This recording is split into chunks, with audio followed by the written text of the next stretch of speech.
Hey, welcome everyone. It's our favorite day. It's podcast day. Welcome to the Citizens Advisory Podcast presented by the Citizens Advisory of Pennsylvania. I am Jess Stahlnecker, Executive Director, and I'm back with Ben Herring. We know him, we love him. He's our Vice President, and we are going to talk about something we think is really timely and really important. We're seeing a lot of this actually in the last few years, especially. But we had a story come across our feed that we thought was, pretty substantial, and we decided that this is a good topic. So a little backstory.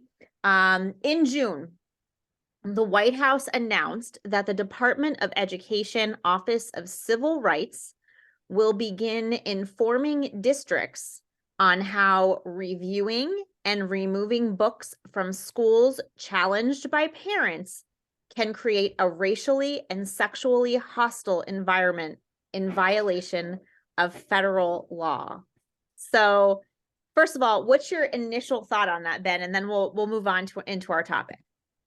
Well, I've said this before on our podcast. In 1972, when they established the Department of Education on a federal scale, it started our complete downhill slide of education. And this just adds more to that. It's not their jurisdiction. They should not be sending their little investigators into these schools that have the authority, specifically in Pennsylvania as a commonwealth, that rests within the local school boards. So I think it's disgusting. It's another complete overreach. They're probably going to get destroyed in the courts like they've done every single time in the last 3 years. But unfortunately, we have to go down this road and play this game and do the whole song and dance of going through the courts. Exactly. So that's why we think it's really important to talk to you a little bit about the difference between something like this, an executive order or a department coming in and giving some order versus actual legislation, right? Like there's a difference. And, one certainly holds more weight than the other. And we've seen in the last few years, really a rule by executive order attempt, especially by this administration and even in the administrations of our states, like our governors in Pennsylvania. So what is the difference between an executive order and legislation? Yeah, great question. And I think this is extremely important to anybody listening, because I think a lot of parents will think that some agency is coming in to do X investigation and immediately get the chill effect. We can't do anything about this. Oh my God, if they find out that the school has an unconstitutional policy in their words, that they're going to lose 900 times out of 900. I think that kind of chilling effect is out there. And that's why I think it's important for, folks like you and I, Jess, to get on a podcast and let everybody know what the true reality is, because it's not that chilling effect. And let's get right into it with the executive orders, because you're absolutely right. Over the last few years, and quite frankly, over the last 20, 30 years, it's gotten out of hand. Mm-hmm. I'm very consistent and clear on my thoughts on this subject. And I've said that I didn't like when Donald Trump did it. I didn't like when George Bush did it. I don't care what letters next to your name. For me, it does not matter. You don't rule by fiat or executive order. Right. So going back to the history, it's pretty unique.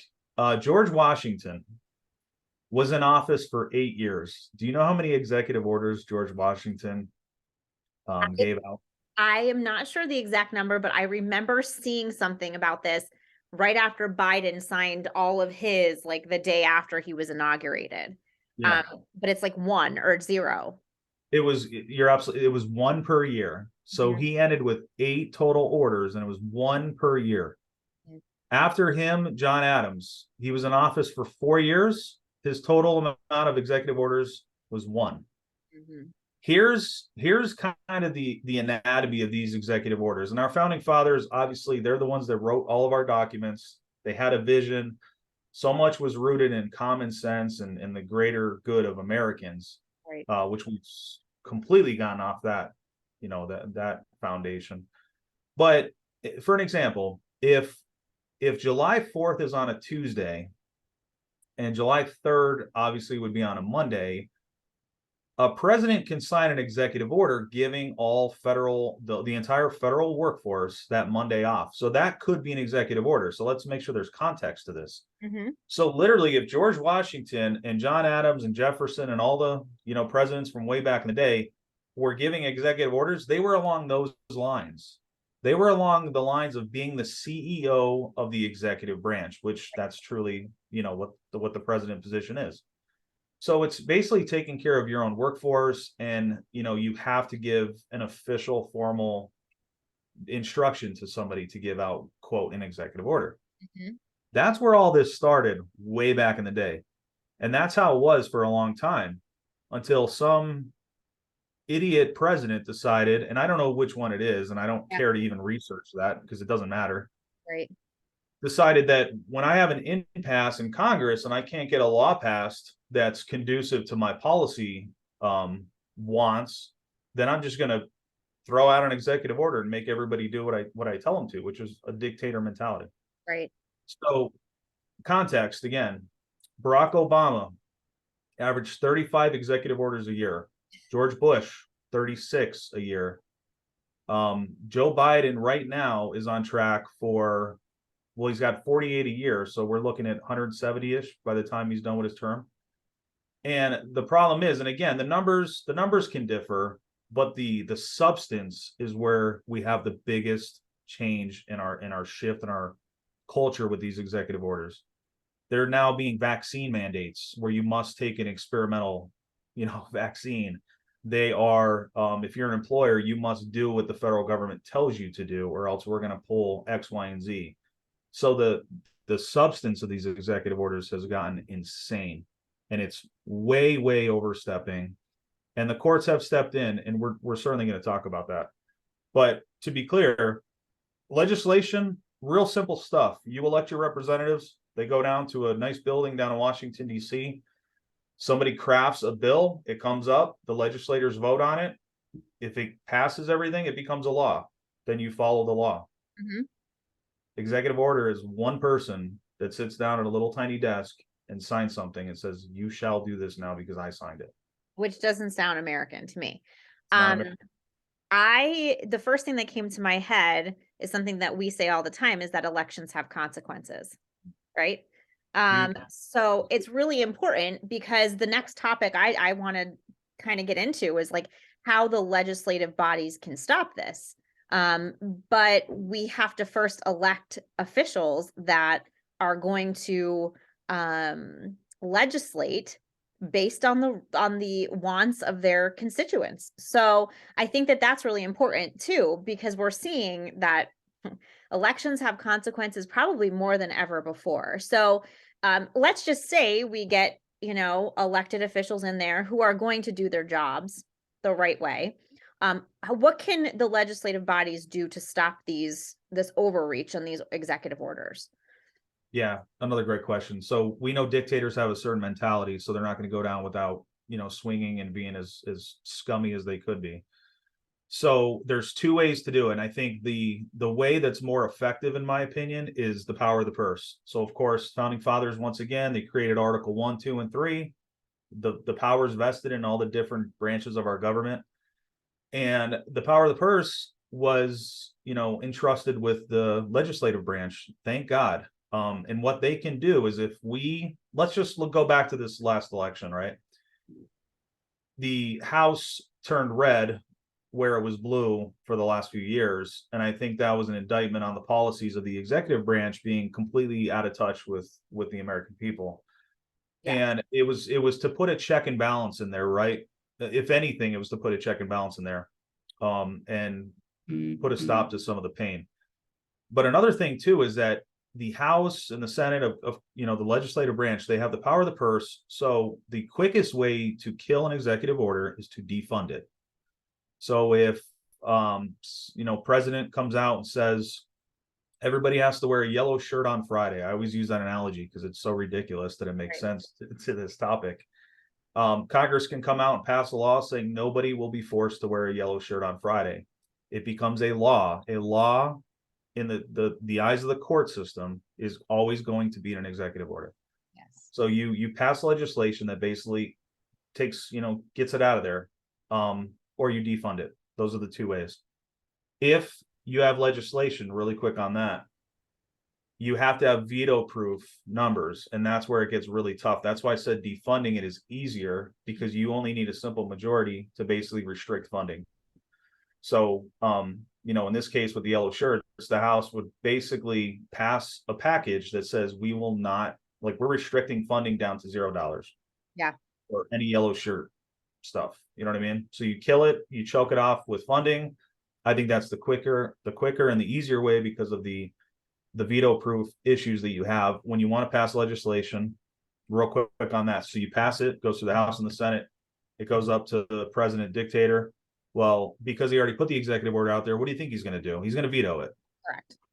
Then it has to come back, and you got to pass it with a 2/3 vote. So that is the more, the harder one to do. So that's why they say the power of the purse is very, very important, and it truly is. So we need elected officials in there that will choke off any dictator president. I don't care, RD, doesn't matter. When they get out of control, you got to take away the funds. Easiest way to do it. Yeah, opinion. And that makes so much sense. It's really clear. Let's talk about, because I keep going back to COVID. I feel like a lot of this started to come about during COVID, between like mask mandates, the travel, like the vaccine travel. You can't fly in an airplane unless you're vaccinated or wear a mask. Like those whole, like all of this stuff. But we saw it coming from like the different departments, right? So we saw it coming from the CDC. We saw it coming from the Department of Education, the Department of Health in Pennsylvania, right? So we saw it coming from these different departments that are, in essence, bureaucracies, right? Because they are, they're appointed, they're not elected. And so, but then they have this perceived power. And I think, like you said in the beginning, we have this chill effect where like no school district was really ready, at least most school districts in Pennsylvania that I'm aware of, were not ready to go against the CDC or the Pennsylvania Department of Health when it came to masking kids. And so I think that that's a really interesting like part of this, because it's not just executive orders, it's these other orders that come through from these different various departments that are unelected officials. Absolutely. And it is so germane to the podcast you did last week with the lawsuit, because this all ties together. What happened in Pennsylvania was the acting Secretary of Health, who was an attorney, by the way, was not any medical professional, put out that edict that all, the masking order that is so infamous in our state came out saying that you must wear a mask at all times, no matter what. Well, again, we've had years and decades of exemptions to things, because you can't have a one size fits all approach to anything, especially medically. Right. And all that was thrown out the window, crumbled up, and thrown into a trash can, because we had these elected officials put in their people in the positions of the bureaucracy, to your point, Jess. So the acting Secretary of Health was appointed by the previous governor. Yep. All of the cabinet secretaries are appointed by the governor. So what happens is you elect somebody, and that's why it's so important, like what you said about elections have consequences. They're able to handpick their people to lead these agencies. These agencies then get these kind of unwritten orders to make sure everybody thinks the same way. Don't tell me it doesn't happen, because trust me, it does. It does, yeah. And then the next thing you know, the investigators are coming out for the Pennsylvania Human Rights Commission or the Pennsylvania Department of Education. You don't think most of them have the same mindset? They all do, for the most part. Not all of them, but most of them. And that's what happens. You get partisan activity in the bureaucracies. I can talk bureaucracies. Say that fast. And this is what happens. You get these fiats that get put out to the people, to the citizenry. And if they don't follow it, then the unelected officials come after you. Right. And it's a shame. But yeah, so that order, just real quick on that. If anybody read the actual judge's order for that case, it was dismissed as illegal from the beginning. I think Rich said it last week. Yep. Meaning that person never had the authority to do that. And that's what happens with these executive orders, is they think they have this perceived power, to tell everybody to do something. But again, an executive order, if you think about giving somebody a Monday off because it falls between a holiday and a weekend, is a lot different statutorily than saying everybody must wear a mask because I say so. And this is where these people went off the walls. Yeah.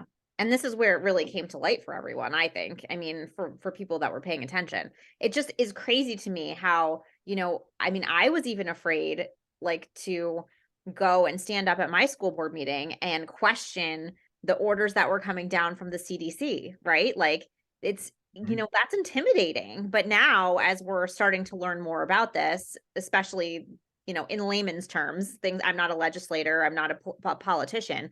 But now that I know that they really never had the power to do it to begin with, it's like it makes it a whole lot different. Yeah, and it happens at every scale. It's happened in Pennsylvania with the masking and all that. It happened on the federal scale with the vaccine mandate. All of them got thrown away. The Yep. contract, the federal contractor got thrown away. The employer over 200 people got thrown away. And the federal civilian mandate got thrown away. The damage was done, though. I mean, there's many service members that were discharged because they had religious convictions. They didn't want to get vaccinated. And a And they lot were of people that got vaccinated that regret it. 100% regret it. But these people got thrown out like they didn't even matter. Bronze stars, silver stars, valor awards, just tossed to the wind. So, I mean, that's a whole different subject we can get into. Another time, yeah. But all of these got thrown away. And it's really important to understand that because the judicial system, depending on where you're at geographically, is made up of different mindsets. If you're getting all of these tossed in court, maybe you're doing something wrong. Right. I mean, there's no brain activity, so I know that's never going to strike the chord there, but Yeah. it's just crazy. But it's important to know that this happens at the federal and the state level. It's the same kind of setup with the executive branch and the executive orders. So do you want to talk a little bit about, the lawsuit that you were a part of, the vaccine mandate, the federal vaccine mandate, and how that sort of got tossed out, like you just mentioned, but do you want to go a little bit into depth with that because you have some personal experience there? Absolutely. Just like I do with this organization, anytime I think there's something that's unjust and just disgusting, I'll always fight back. And as a Marine Corps veteran, working when I heard that this guy was going to institute a vaccine mandate, I mean, I was appalled, wouldn't even be the word to use. It was it wasn't approved by the FDA. It wasn't approved by anybody. People loved using the whole, well, you've had vaccines before if you're in the military. Yeah, but they also went through a lot of rigorous testing. Never an experimental, medicine. And to mandate that on every single person, regardless of their background or what their medical conditions are and all that, I thought it was so disgusting. So I won't belabor that one. So a bunch of fellow patriots, veterans, stood up, went after him. We sued the administration, rightfully so, because it was an illegal order. So it went through the court system. It was down in Texas at a district court. It was ruled in our favor that the president's office did not have the authority to mandate people to get an experimental medical, treatment. And it was appealed, of course. And here's kind of the crappy part of this whole thing is that we have limited resources because we, as the citizenry, we have to fund our own stuff. We don't just get things given to us. But when you're fighting back on a governmental source, they use our own taxpayer money to take us to court and fight us. I mean, it's such a frustrating concept. That is, yeah. So if you beat them in the district court, which we did, they appealed it to the Fifth Circuit Court of Appeals. And here's where it gets tricky. And I don't want to get too much into this topic, but for context, I think it's an interesting point. We got a 3-judge panel. Anytime you go to the Circuit Court of Appeals, usually they'll give you a 3-judge panel. We got one. They affirmed the lower court ruling. They said, yep, he doesn't have the authority to do that. Right. Well, then somehow the DOJ appealed again. I guess there's unlimited appeals if you're the government. Now we got a second 3-judge panel, and this one was constructed differently ideologically. Mm-hmm. And in a 2-to-1 vote, they said, no, he does have the authority to do that. So it fell on party lines too, right? Yeah, if it was a conservative judge, they said, no, you don't have the authority because they believed in our constitutional rights. Mm-hmm. It went over to a progressive 2-1 judgeship there. And it got affirmed that he does have the power to do that to us. It was crazy. It was very eye-opening, and I learned a ton through the process. But anyways, we applied for an en banc review, which is where the entire circuit court of appeals sits behind. And in an overwhelming majority, we won. It affirmed the lower court's ruling again. Now there was 2 options to do at this point: appeal again the DOJ back to the full court, Right. or bring it to the United States Supreme Court. We were kind of hoping it would go to the Supreme Court, because then it would set a very clear message for everybody. Yes. But at that time, that's when everybody started to, I think it was politically not beneficial anymore to have the mandate out there. It had nothing to do with science ever. And again, that's a whole different topic. But they, instead of appealing it, they just let it go, and they said, okay, we lost in court. But again, that was one loss on top of another. I mean, this administration has lost in court so many times because they keep just giving out these fiats with no authority to do so. Right. And I don't think people understand that too much. No, I think it's important I think this podcast is important because it's important to make the distinction. Where are these orders coming from, and are they actually legal? Should we have to follow them? So I think that's why this is really important, an important discussion. And we see it even at the state level too. So I want you to share the example that Shapiro just put out there, because we were laughing about this a little bit before we actually started recording. So Governor Shapiro just signed some executive order. Tell us about that. Yeah, and really quickly too, just like you said, Jess, these orders literally can be anything. It's up to us to know how to discern if it's legitimate or if it's a bogus order that somebody needs to take to court the next day. Right. And that's part of this podcast. I'm hoping, folks listening, if we'll get to it at the end, but like, you got to be aware of these things, because Josh Shapiro could sit down tomorrow or Monday and sign an executive order saying that he bans all vehicles on the roads starting next week. He could do that. He could literally sign that document. Is that going to stop anything? Probably not. But people need to understand, when you elect these folks into these positions, they can literally sign any executive order they want to. And we've, again, seen over the last 3 years where it gets abused really bad. So Josh Shapiro, the irony of this executive order is too much. He signed on June 6th of 2023, Executive Order 2023-15. He established a Governor's Advisory Commission on Women. And the reason that's so ironic, and I laugh, me and Jess, is because if you remember episode, was it 3, maybe?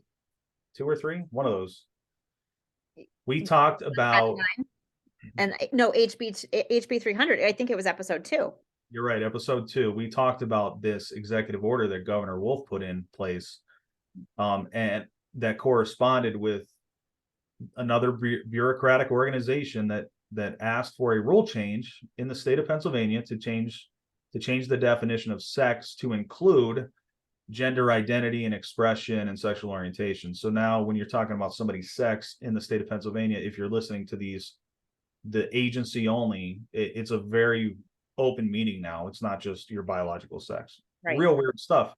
So on the same token, out of the same, you can't even say it with a straight face, you establish a advisory commission on women. Well, what's a woman, Josh Shapiro? Do you know what a woman is? Well, they won't define it. In fact, you could say you're a woman, Ben, and why don't you apply? I think I'm going to. I think you and I should both apply. You as a legitimate woman, what common sense people would understand. Right. And then I'll just look like this. I mean, never mind. I won't even get into that. I said it last night. I'm not going to get into it. But I would still be better looking than, I think, 80% of dudes that think they're women. And I'm not saying I'm this great looking guy. I'm just saying, have you seen some of them? Holy cow. I could say I'm a woman, and I'm going to apply for that commission. We'll see what happens. It must be because it's an executive order. Stay tuned. We'll fill you in on a future podcast. Stay tuned. But I mean, it's that was an interesting executive order. Interesting.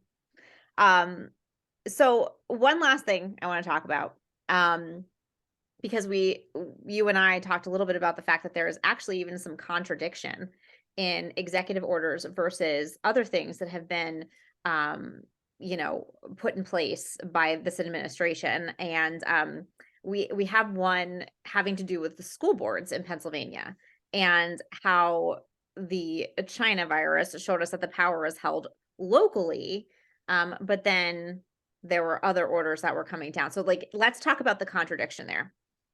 Yeah, we're going to bring this full circle where we started at, because this new push by the federal government to basically send, these scare tactic investigators to your school to look into your policies regarding book banning. And I don't even like to use that term. We're using their language. I don't like that. Book reviews is really what it is, because I'm sorry, but I don't think our children should be watching porn when they're at school. That, the book banning is another completely different subject here. Yes. But for the sake of this and sticking on the point here, the Pennsylvania, so the Public School Code of 1949, and this is very germane to our organization. This is one of the foundational pieces of what we do. That gives the authority, and that is a law, to go back full circle to this conversation. That is not an executive order that established the Public School Code of 1949. That was legislation passed by the General Assembly that gave authority to local school boards to make decisions for their schools. And I'll read the exact language to make it clear. But I think it's very important for context, because this is not something you're going to challenge under that executive order. Could mean absolute bogus BS. This is legit. Elected officials gave school boards that authority, right? So a lot of folks have challenged school boards. There's been removal petitions and all that stuff. And there was a ruling that I found to be really, really interesting, because the language that the judge used in order to stymie the petitioners can be used against them when it comes to this book review topic. And I want to talk about that real quick. So let me read this. Okay. When one attacks the action of a school board concerning matters committed by law to its discretion, he or she has a heavy burden, as the court is not prone to disturb a school board's decision. Indeed, they are without jurisdiction to interfere therewith, unless it is apparent that the school board's conduct is arbitrary, capricious, and to the prejudice of public interest. Lack of wisdom or mistaken judgment is insufficient. And that is quoted there with looks like a Pennsylvania case. Courts should not function as super school boards and should not interfere with the discretionary exercise of the school board's power unless the action was based on a misconception of law, ignorance through lack of inquiry into facts necessary to form an intelligent judgment. Intelligent, boy, you're really knocking it out of the park there. Good luck finding a school board with intelligent people. Or the result of arbitrary will or caprice. So I won't read anymore, but basically the court is saying here, we should not interfere with a school board's decision because they are vested that power through the Public School Code Act of 1949. And we should respect that unless it's basically willful or gross negligence into why they're committing an act that would go against, the public interest. Right? I mean, hearing that, you see what that is, that how you interpret that? Yes. Yeah, that's how I interpret it. So School board's business. Don't get involved in their business. Let them make decisions. They're elected, and we're going to let them make their decisions, right? So exactly. And so it comes back to even the CDC and the Department of Health and all those things that the school boards had to follow, but they didn't really have to. It was still always under their jurisdiction. And even the article that we referenced when we first started this podcast, right? Yep, 100%. So whether it goes through the state system, which right here is a state ruling, you can't just pretend like that ruling wasn't given and that language wasn't used. Or even a federal ruling like we talked about with all the executive orders. They have been ran through the court system, and the courts have held, just like we've said on previous podcasts, that the rights of the citizens are always something that is taken into great consideration.